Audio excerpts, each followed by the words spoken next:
Hello everyone, welcome back to CLS platform. I hope आप previous 2 lectures देख के आए हैं और पढ़ के आए होंगे। हमने पहले 2 लेक्चर में क्या पढ़ा? हमने पहले लेक्चर में पढ़ा था कार्बन की यूनिक प्रॉपर्टी के बारे में कि कार्बन कैसे बॉन्ड बनाता है, 4 बॉन्ड बनाता है, टेट्रावैलेंट इन नेचर होता है, कोवेलेंट बॉन्ड बनाता है and carbon shows the property of catenation. Catenation का मतलब क्या होता है कि कार्बन अपने जैसे ही कार्बन के साथ कंपाउंड बनाता है, इसलिए कार्बन का वर्सेटाइल नेचर होता है। 3 मिलियंस कंपाउंड बनाते हैं। देन हमने बात करी थी कोवेलेंट के बारे में, single covalent, double covalent, triple covalent के बारे में हमने बात करी थी। उसके बाद हमने इसमें बात करी थी कि फॉर्मेशन कैसे कैसे होनी है एंड लास्ट टॉपिक हमारा क्या था? Polar and non polar solvent. Now today in this lecture we will be discussing about organic compounds, allotropes of carbon. Basically there are 3 allotropes of carbon: diamond, graphite and fullerene. Clear? Diamond के बारे में बात करेंगे, graphite के बारे में बात करेंगे एंड फुलरीन के बारे में बात करेंगे and the last topic we will talk about the versatile nature of carbon, plus आज कुछ प्रैक्टिस क्वेश्चंस करेंगे। So let's start with our topic, that is organic compound. Organic compound initially पहले के टाइम पे माना जाता था ऑर्गेनिक कंपाउंड आर दोस्त जो हमें नेचर से मिल रहे हैं। इनिशियली क्या बोला जाता था? जो ऑर्गेनिक मैटर में होते हैं। ऑर्गेनिक कंपाउंड कौन से होते हैं? जो हमारे कैसे होते हैं? ऑर्गेनिक मैटर में होते हैं। इनिशियली माना जा रहा था जो प्लांट से मिल रहे होते हैं, ठीक है, एनिमल से मिल रहे होते हैं, दे और were called organic compounds. Clear हो गई बात?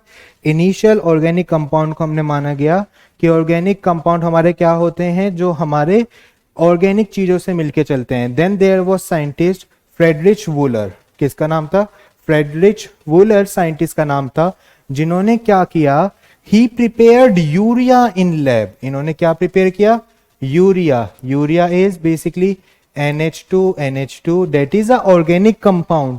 यूरिया प्रिपेयर कहां से होता है? एनिमल के जो मैन्योर होते हैं, एनिमल का जो वेस्ट होता है, वहां से यूरिया प्रिपेयर किया जाता था। बट इन्होंने अब यूरिया कहां पे प्रिपेयर किया? इन्होंने लैब में प्रिपेयर किया। तो वहां से ऑर्गेनिक कंपाउंड की डेफिनेशन चेंज हुई। पहले माना जा रहा था ऑर्गेनिक कंपाउंड कहां पे मिलते हैं? ऑर्गेनिक कंपाउंड नेचर में मिलते हैं, ऑर्गेनिक सब्सटेंसेस में मिलते हैं। बट उसके बाद ऑर्गेनिक कंपाउंड की डेफिनेशन चेंज हुई और पता चला ऑर्गेनिक कंपाउंड हमारे सिर्फ लैब्स में, वहां पे ऑर्गेनिक चीजों में नहीं मिलते, वो हमारे लैब में भी प्रिपेयर होते हैं। तो याद रखेंगे ऑर्गेनिक कंपाउंड्स, हम सिर्फ ये नहीं बोलेंगे जो ऑर्गेनिक चीजों में है, ऑर्गेनिक कंपाउंड्स हमारे कहीं पे भी बन सकते हैं। They can be prepare in lab, they can be prepare in factories. Clear हो गई बात? याद रखना बेटा, केमिस्ट्री को हम 3 फील्ड में डिवाइड करते हैं। Chemistry is basically divided into 3 field. First is physical chemistry,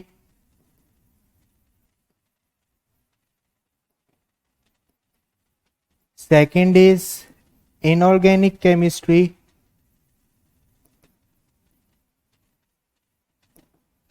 and third is organic chemistry.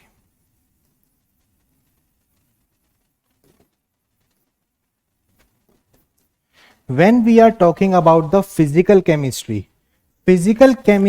deals with all the numerical portion. Numericals में डील करना। न्यूमेरिकल्स में यानी कि यहाँ पे हमारे पास क्वांटिटी की बात होती है, हम कितना अमाउंट में ग्राम सब्सटेंस लें, कितना प्रोडक्ट बन रहा है, कितने मोल रिएक्ट कर रहे हैं, कितने मोल बन रहे हैं, कौन सा लो लग रहा है, थर्मोडाइनेमिकली स्टेबल है नहीं है, काइनेटिकली स्टेबल है या नहीं है, कितने टाइम में रिएक्शन होगी, कितने रिएक्टेंट होगा, what will be the half life, what will be the order of reaction, हम उस सब की बात करते हैं फिजिकल केमिस्ट्री में। Clear?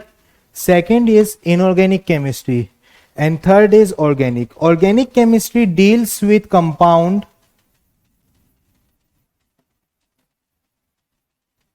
of carbon and its derivative. Organic chemistry deals with compound of carbon and its derivative. Inorganic chemistry deals with compounds other than carbon. Organic में carbon and उसके डेरिवेटिव हैं, इनऑर्गेनिक में carbon को छोड़ के बाकी सब आ गए। अब कार्बन में ऐसी क्या खास बात है, हम वीडियो के लास्ट में सीखेंगे। हम जब से यही बात करते आ रहे हैं, carbon carbon carbon, why not silicon and its compound, why not oxygen and its compound, या फिर halogen and its compound.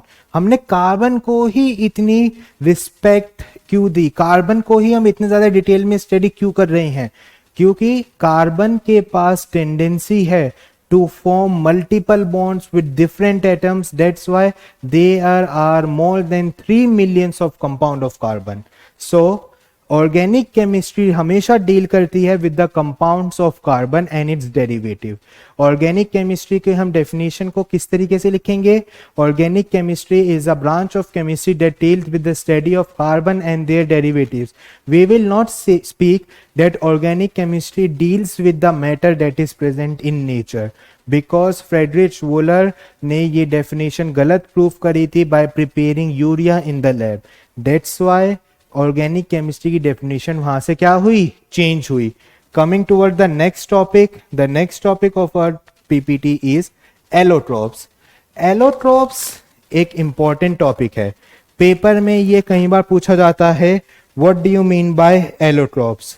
Allotropes क्या होता है, allotrope is basically existence of an element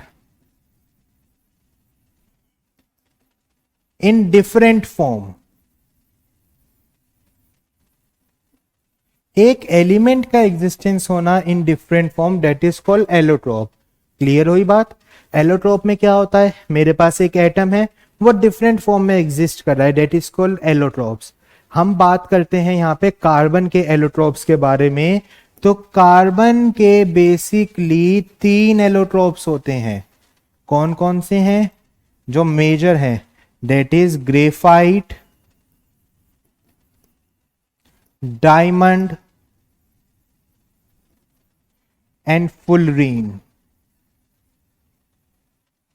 clear हो गई बात। और ये जो फुलरीन है, इसको कई बार, जो इसका सबसे ज्यादा पॉपुलर है जो हम स्टडी करते हैं, that is बकमिनिस्टर fullerene.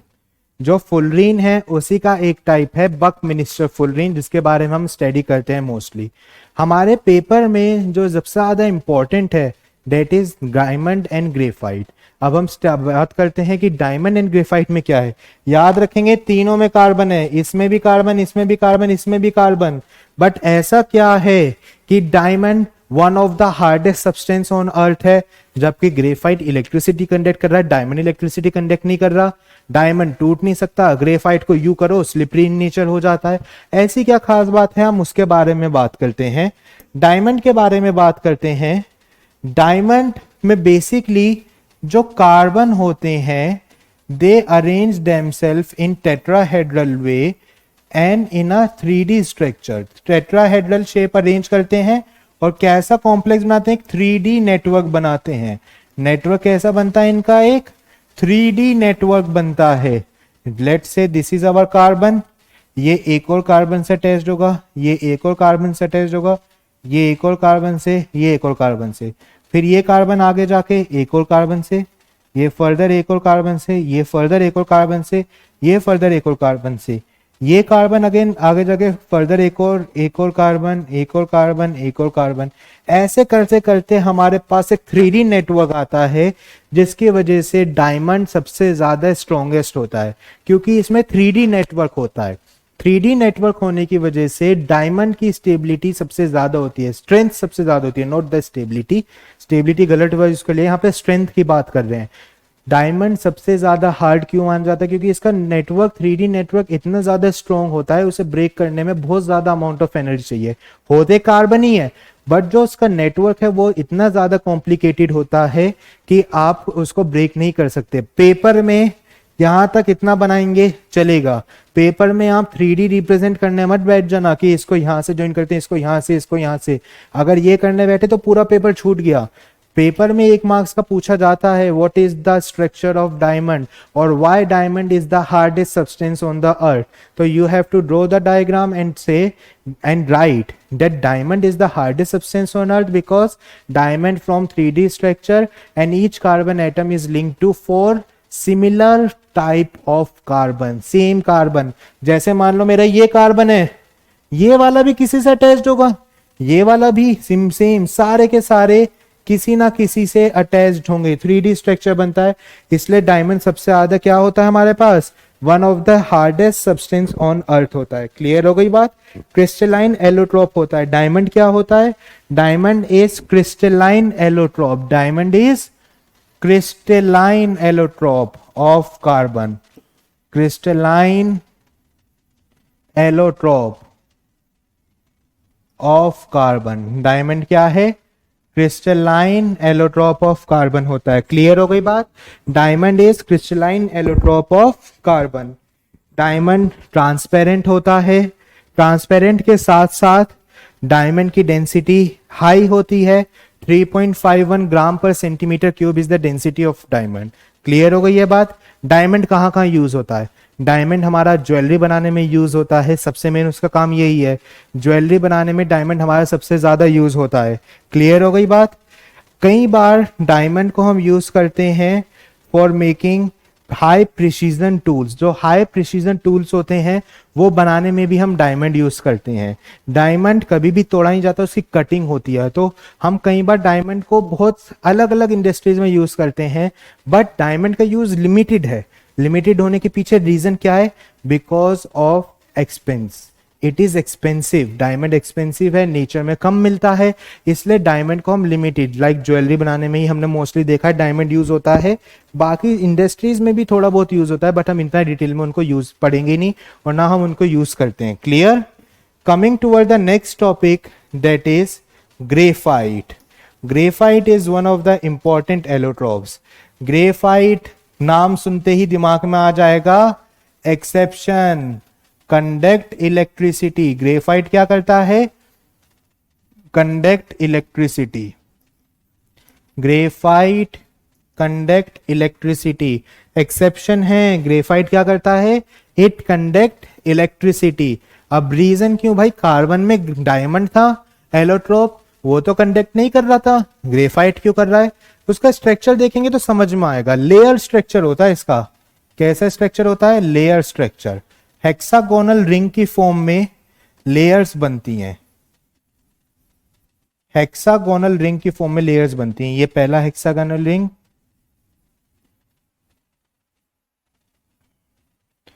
This is second hexagonal ring.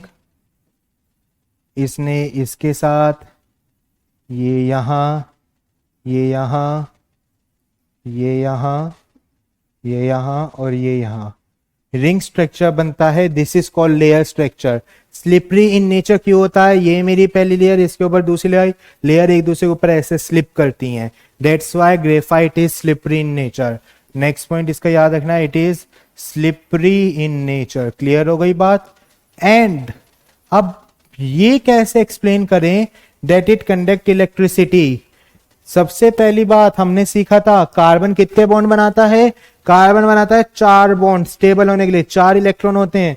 Graphite को, इस वाले कार्बन को देखा जाए, 1 bond, second bond, third bond, कितने बॉन्ड बने, 3 बॉन्ड, 1 इलेक्ट्रॉन फ्री बचा। सिमिलरली आप इस वाले को देख लो, चाहे 1 2 3, इसमें भी 3 बचे, 1 बचा। हर एक कार्बन के पास 1 इलेक्ट्रॉन फ्री स्टेट में होता है, इसलिए कार्बन की form that is graphite electricity conduct करता है। ग्रेफाइट इलेक्ट्रिसिटी कंडक्ट करने के पीछे रीजन क्या है, ग्रेफाइट का इलेक्ट्रिसिटी कंडक्ट करने के पीछे रीजन यही है कि ग्रेफाइट के पास एक फ्री इलेक्ट्रॉन होता है, जिसकी वजह से वो इलेक्ट्रिसिटी कंडक्ट कर पाता है। क्लियर बात। ग्रेफाइट की यूजेस की बात कर लेते हैं।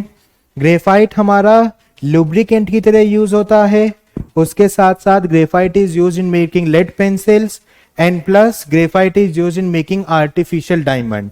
इलेक्ट्रिसिटी कंडक्ट भी करता है, लुब्रिकेंट की तरह यूज भी होता है, और प्लस आर्टिफिशियल डायमंड बनाने के भी काम आता है। For 10th class this is more than sufficient for graphite. Paper में ये क्वेश्चन जरूर आएगा, इसकी गारंटी है कि ग्रेफाइट कंडक्ट क्यों करता है, तो आपको स्ट्रक्चर बना के रिप्रेजेंट समझाना पड़ेगा कि ग्रेफाइट का हेक्सागोनल है, हेक्सागोनल में लेयर स्ट्रक्चर है और लेयर एक के ऊपर एक होती है जिसकी वजह से वो स्लिप हो जाता है। क्लियर हो गई है बात? वो स्लिपरी इन नेचर होता है, that's why graphite electricity conduct करता है। क्लियर हो गई है बात? Next is fullerene.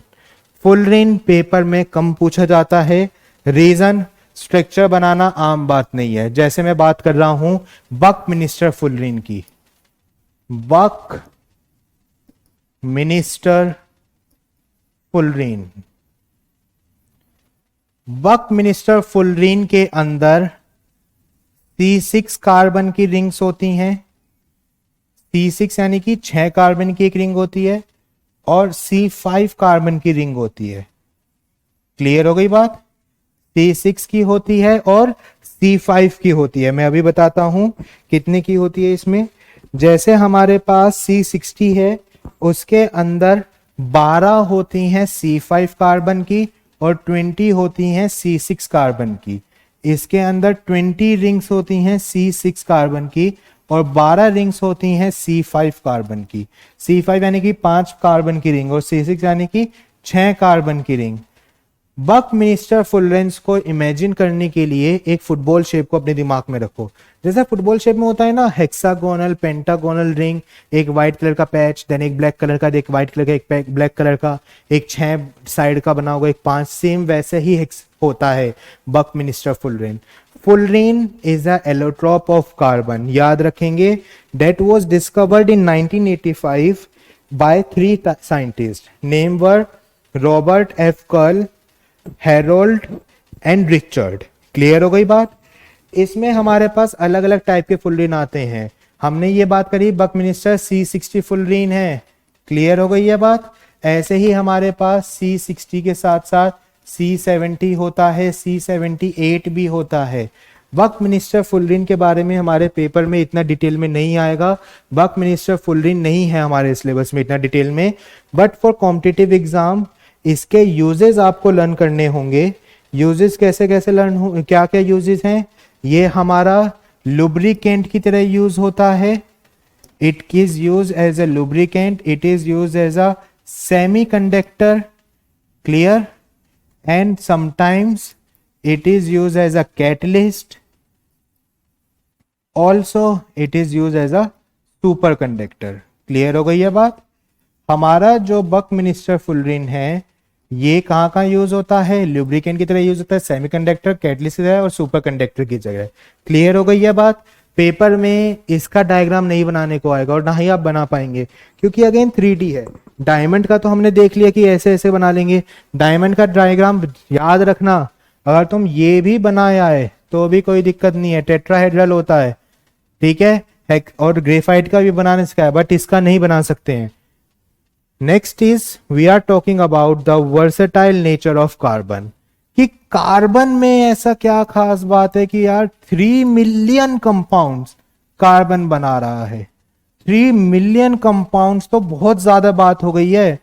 Carbon 3 million compounds कैसे बना पा रहा है, हम उसकी बात करते हैं। कार्बन का हमने सबसे पहला पॉइंट पढ़ा था कि कार्बन की इलेक्ट्रॉनिक कॉन्फ़िगरेशन क्या है। कार्बन की इलेक्ट्रॉनिक कॉन्फ़िगरेशन है 2,4। स्टेबल होने के लिए या तो 4 इलेक्ट्रॉन दो या तो 4 इलेक्ट्रॉन लो। 4 इलेक्ट्रॉन देना पॉसिबल नहीं है क्योंकि बहुत ज्यादा अमाउंट ऑफ एनर्जी चाहिए होगी। 4 इलेक्ट्रॉन लेना पॉसिबल नहीं है, रिपल्शन होगा इलेक्ट्रॉन में, जो स्टेबल नहीं होगा, साइज छोटा है। तो क्या पंगा पड़ा कार्बन के साथ? ना 4 ले रहा है ना 4 दे रहा है। तो कार्बन ने कैसा बॉन्ड बनाना सीखा था? Covalent bond. अब कार्बन के पास 4 इलेक्ट्रॉन हैं तो कितने बॉन्ड बनाएगा? 4 बॉन्ड बनाएगा।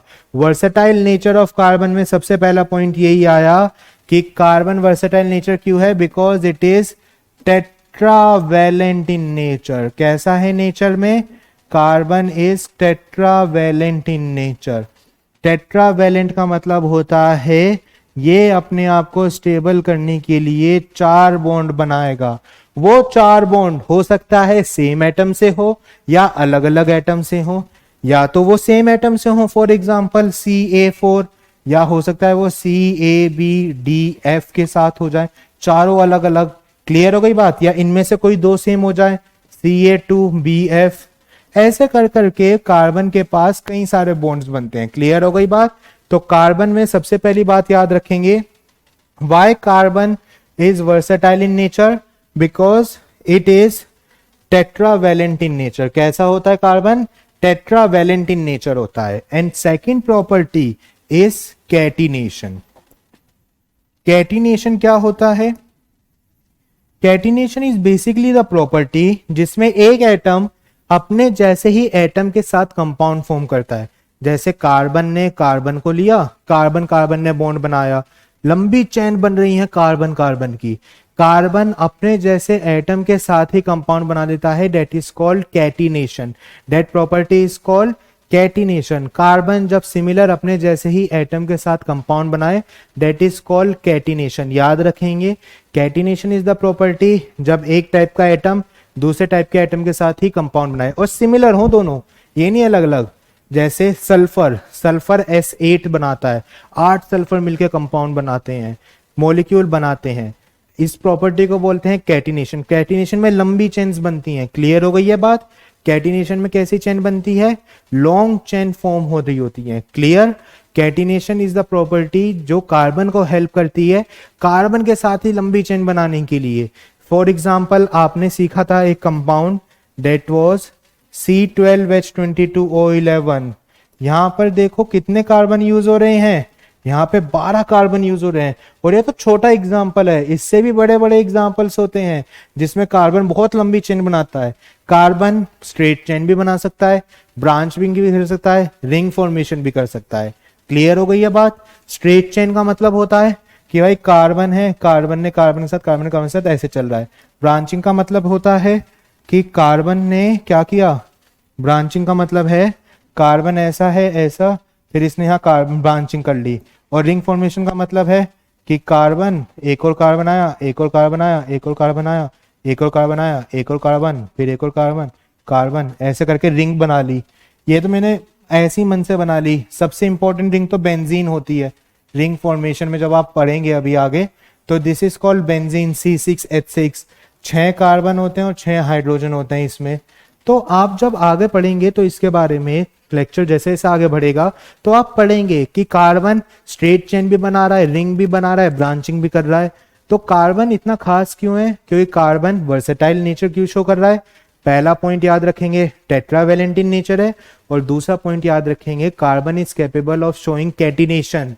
Catenation is the property through which a compound, a atom is linking to the same type of atom. Clear हो गई है बात? Catenation help carbon in forming long chains. Clear? This was the topic of today's class. Now there are some practice questions. Next start with these practice questions. इसी chapter उसके topic के related है और उससे पहले भी हैं. First question is, allotropes differ in the dash.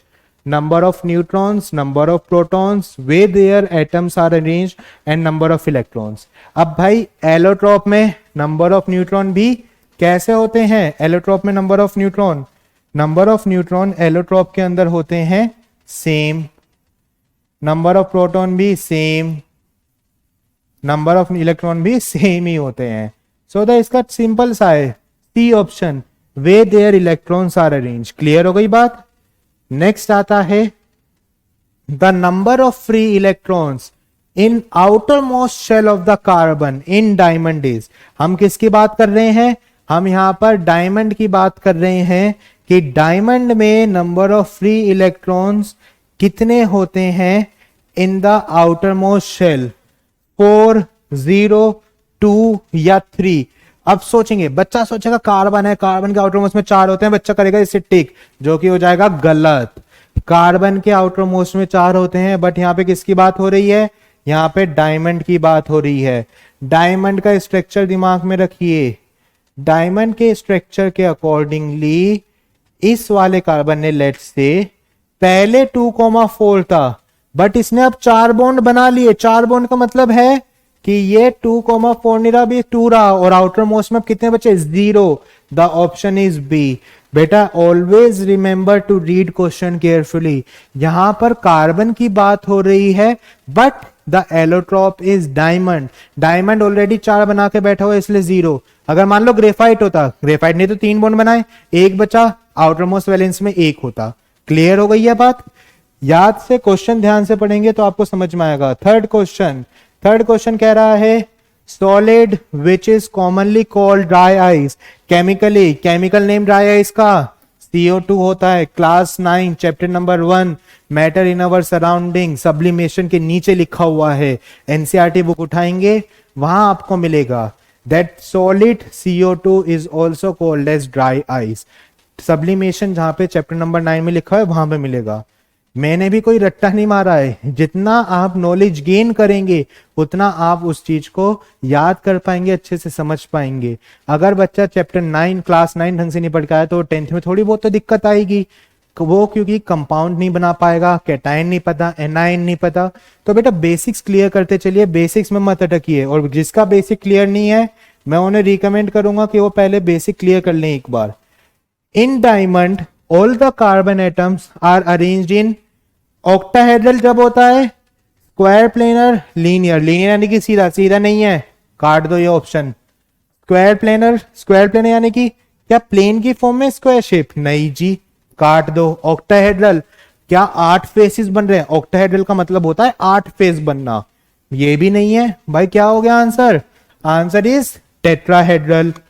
Next question is in the two adjacent layer in graphite are bounded comparatively by। अब जो 2 लेयर होती हैं, जैसे ये मेरी पहली लेयर है और ये दूसरी लेयर है, इन दोनों के बीच में जो फोर्स है ये उस फोर्स की बात कर रहा है कि वो फोर्स कैसी होती है? Strong, weak, both A and B and none of this. None of this भी गया, बोथ ए एंड बी गया, स्ट्रॉन्ग भी गया, वीक होती हैं। तभी थी वो स्लिपरी इन नेचर है, तभी तो फिसल रहा है। अगर स्ट्रॉन्ग होता तो डायमंड फिसलता नहीं, फेंक के मारते किसी के ऊपर सर फूट जाता, पर डायमंड नहीं टूटता, वो सॉरी ग्रेफाइट नहीं टूटता। कि मेरे पास ग्रेफाइट है, मान लो स्ट्रॉन्ग नेचर है, मैंने उठाया फेंक के मारा किसी के ऊपर, वो नहीं टूटेगा ग्रेफाइट। बट ग्रेफाइट की फोर्सेस कैसी हैं? वीक। अब मैंने अपना ओरिजिनल ग्रेफाइट लिया और फेंक के मारा किसी के ऊपर, ग्रेफाइट टूट जाएगा क्योंकि उसकी फोर्सेस कैसी होती हैं? वीक इन नेचर होती हैं। क्लियर हो गई है बात? नेक्स्ट आया graphite is use as a lubricant because it is greyish black. Next is insoluble in water। Next high melting point, या डी सॉफ्ट एंड स्लिपरी। पहली बात, लुब्रिकेंट क्या होते हैं? लुब्रिकेंट बेसिकली हमारे वो सब्सटेंसेस होते हैं जो फ्रिक्शन को रिड्यूस करे। ठीक है, अब फ्रिक्शन को रिड्यूस कौन कौन कर सकता है? जैसे ग्रीस हो गया, ग्रीस आपने देखा चिपचिपा, स्लिपरी, सॉफ्ट होता है। ऐसा तो नहीं मैं कोई हार्ड सब्सटेंस यूज कर रहा हूं लुब्रिकेंट, कभी नहीं। तेल देखा है, स्लिपरी इन नेचर होता है। तो भैया ग्रेइश ब्लैक कलर से कोई मैटर नहीं करता है, कलर से हमारा कोई मैटर नहीं है कि क्या है, कलर से कोई मैटर नहीं। वाटर में इंसोल्यूबल, उससे भी कोई फर्क नहीं पड़ रहा, हाई मेल्टिंग पॉइंट से भी नहीं पड़ रहा, वरना ग्रेफाइट से भी बहुत हाई मेल्टिंग पॉइंट है, और ग्रेफाइट का तो मेल्टिंग पॉइंट भी कम ही होता है। Option is D soft and slippery. बेटा याद रखेंगे, सीधे आंसर पे ना कूदें। कई बार होता है आंसर जो हम सोच रहे हैं वो ना हो, पहले ऑप्शंस को एलिमिनेट करो। एलिमिनेट ऑप्शन को करोगे ना जो गलत ऑप्शन है, आंसर खुद ब खुद निकल के आ जाएगा। ये उन बच्चों के लिए है जिनको अपने ऊपर पूरा कॉन्फिडेंस नहीं रहता कि उन्होंने सही किया है नहीं किया है। Next is coke. Coke is also a form of carbon. Coke is obtained from coal by fractional distillation, destructive distillation, crystallisation can not be obtained. पहली बात, ये कैन बी ऑब्टेन्ड है, ये लो कहानी खत्म। क्रिस्टलाइजेशन नहीं होता, कोक कभी भी क्रिस्टल फॉर्म में नहीं होता है, फ्रैक्शनल डिस्टिलेशन भी नहीं होता, डिस्ट्रक्टिव है, लर्न कर लेना। Coke is obtained from coal by destructive distillation. For NTSC can be asked. Next is property of carbon due to which it form large number of compounds. Allotropy, allotropy से कहीं वो नहीं पड़ता। Isomers नहीं। Catenation अभी हमने पढ़ा था कि वर्सेटाइल नेचर ऑफ कार्बन क्या है। And then the 9th question, which of the following is not the combined form of carbon। हमें पढ़ना है कि इनमें से कौन सा कंबाइंड फॉर्म ऑफ कार्बन नहीं है। कैलामाइन कंबाइंड फॉर्म का मतलब वो किसी और से कनेक्ट नहीं है। क्लियर? सिंपल सा मेरे को डायमंड दिख रहा है, डायमंड सिर्फ कार्बन से मिलकर बना है, that is the pure form of carbon, उसमें सिर्फ कार्बन है, इसलिए हमने डायमंड को हटा, डायमंड हमारा आंसर है। And the last question of this bank question bank is carbon occurs in free state, combined state, both A and B, and last is none of this. None of this तो option ही हट गया, वो तो option ही काट दो पहले तो। फ्री स्टेट में भी मिलता है, कंबाइंड स्टेट में भी मिलता है। फ्री स्टेट यानी कि नेचर में खाली पड़ा है, कंबाइंड स्टेट में भी मिलता है, तो द ऑप्शन इज ये भी नहीं, ए बी और बी भी, both A and B is my correct answer. Clear हो गई बात? इसी के साथ आज का लेक्चर यहीं ओवर करते हैं। आई होप कि आपको ये लेक्चर समझ में आया हो। कोई भी डाउट है बेटा पूछना, और घर पे बैठकर ग्रेफाइट का स्ट्रक्चर जरूर बनाना और डायमंड का जरूर बनाना, प्रॉपर्टीज लर्न करना, यूजेस लर्न करना। आज के लेक्चर में हमने यही बात करी, प्लस हमने वर्सेटाइल नेचर ऑफ कार्बन के बारे में बात करी कि कार्बन का वर्सेटाइल नेचर क्यों है। इन क्वेश्चंस को एक बार और करने की कोशिश करना without my help, and in questions की प्रैक्टिस करना, ऐसे ही सिमिलर क्वेश्चंस की। नेक्स्ट लेक्चर में मिलते हैं, इसी टाइप के हम लेक्चर आगे भी क्वेश्चंस करेंगे। Thank you.